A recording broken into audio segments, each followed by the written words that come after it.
One thing you can't do in Canada is promote racism. And there's a law called the BC Human Rights Code, which makes it illegal to promote hatred against an identifiable group. Well, what happened this week was the Nanaimo Daily News, which is a newspaper, published a letter that basically was promoting hatred against Aboriginal people, the First Nations people. Well, what happened was the First Nations people had a big demonstration, and they went to the newsroom, and the publisher, Hugh Nicholson, had to apologize, and he apologized saying that they shouldn't have published this letter. And so that this is something that is part of our Canadian culture. Is we're very opposed to racism, and so there are laws on the books. There's a Canadian Human Rights Code. There's a BC Human Rights Code. So the publisher admitted that he made a mistake and that he would try not to do anything like that ever again. But it shows the power that people can have when they feel that they're experiencing racism, that they actually show up and hold a protest.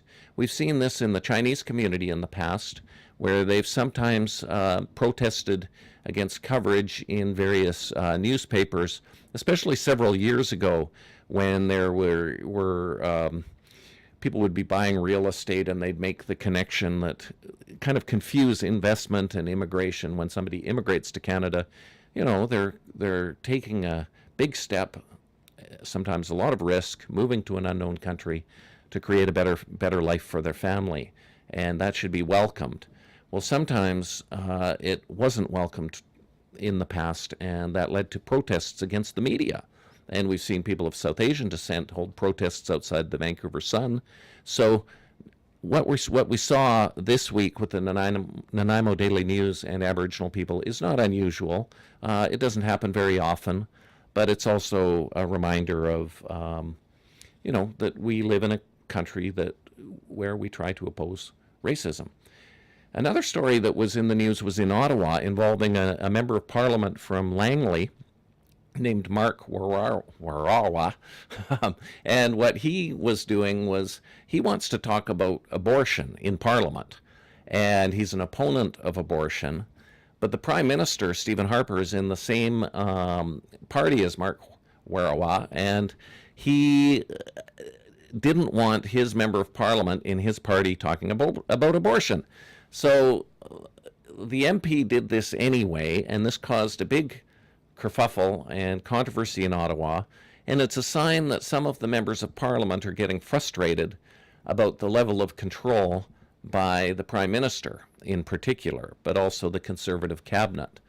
And there's going to be an election in 2015 in federal government, and we can see these signs that some of the members of Parliament have been there for quite a few years, and they don't want to just go to Ottawa and just echo what their bosses are saying, and some of them have real concerns.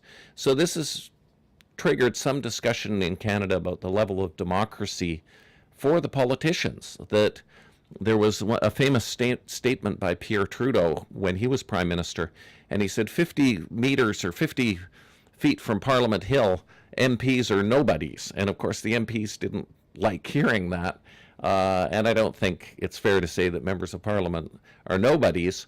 But they actually don't have as much power as people might think. Most of the power is in the office of the Prime Minister and in the cabinet. And it's hard for the members of Parliament even to get rid of their leader, because the leader is elected by the members of the party, not by the members of Parliament. So that's a different situation than in England. In England, in the British Parliament, what happens is the leader is elected by the members of Parliament. So the leader has to be respectful of the members to a greater degree than in Canada, where the leader is elected by the members of the party. So we're seeing this in the Liberal Party. In April, they're going to elect a new leader. It's looking like Justin Trudeau, who's the son of the former Prime Minister who thought MPs were nobodies, is going to become the next leader of the Liberal Party, although there's a slim chance that Joyce Murray, who represents Vancouver Quadra, could pull off a surprising victory. Joyce Murray is supported by a lot of environmentalists, and she opposes the Enbridge pipeline going to the west coast. Justin Trudeau says he opposes this pipeline. Justin Trudeau, though, was in favor of the takeover of Nexen by the Chinese government state-owned oil company. And that surprised some people because some thought that he might oppose that so they could keep a greater portion of the oil industry in Canadian hands. And now for my final comment, it involves the Vancouver Canucks. And that's the hockey team in Vancouver, and it's won 6 games in a row. The goalie, Corey Schneider, is playing spectacularly. You see a lot more smiles on the faces of people walking around Vancouver because the hockey team is doing well.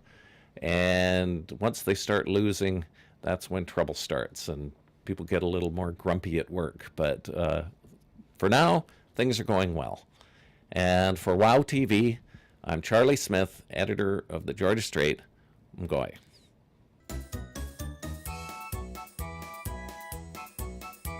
感谢收看今天的大温故事，我们下期再见。